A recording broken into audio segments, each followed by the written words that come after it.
ગુજરાતમાં આપનું સ્વાગત છે।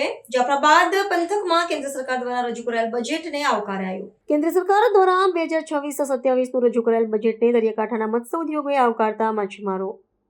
કેન્દ્ર સરકાર દ્વારા બજેટ 2026-27માં દરિયાકાંઠાના મત્સ્ય ઉદ્યોગ વેલ્યુ ચેઇનને મજબૂત કરવાના ધ્યેય સાથે રજૂ થયેલ બજેટમાં એક્સક્લુઝિવ ઇકોનોમી ઝોન અને હાઈસીમાં ભારતીય જહાજો દ્વારા પકડાયેલ માછલીઓને ડ્યુટી ફ્રી બનાવીને વિદેશી બંદર પર ઉતરાણને નિકાસ તરીકે વિકસાવવાના બજેટને આવકાર્યું। અમરેલીના જાફરાબાદ માછીમાર સમાજ દ્વારા આવકારવામાં આવ્યું।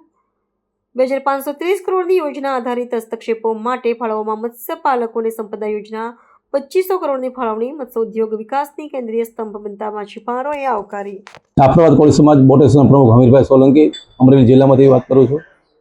જે કાલે કેન્દ્રનું બજેટ સીતારામજીએ જે કાલે ફિશરમેન માટે જે બજેટ પસાર કર્યું તેમાં અમને ખુશીનો માહોલ છે, કારણ કે જે એક્સપોર્ટ ડ્યુટી ઝીરો કરી બીજા નંબરમાં ગવર્મેન્ટ સેન્ટ્રલ ગવર્મેન્ટ તરફથી ઘણી બધી અમને સવલતો આપવામાં આવે છે, જેને કે એન્જિનની, પછી આઈસ પ્લાન્ટમાં, ફિશ પ્લાન્ટમાં ઘણા બધી ગવર્મેન્ટની સ્કીમ છે। અને અમારું એક ગવર્મેન્ટને વિનંતી બી છે કે ગુજરાત ગવર્મેન્ટ અને કેન્દ્ર ગવર્મેન્ટને કે બંદરના વિકાસો માટે પણ થોડાક પૈસા ફાળવે ને ફાળવે જ છે।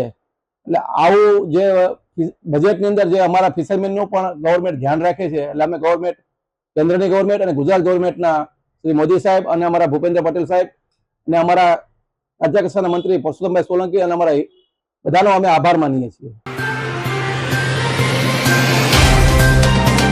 तो व्हाट्सएप, ट्विटर, फेसबुक, इंस्टा जहाँ भी आपका अकाउंट है, इसे शेयर बटन के द्वारा वहाँ पर शेयर करें।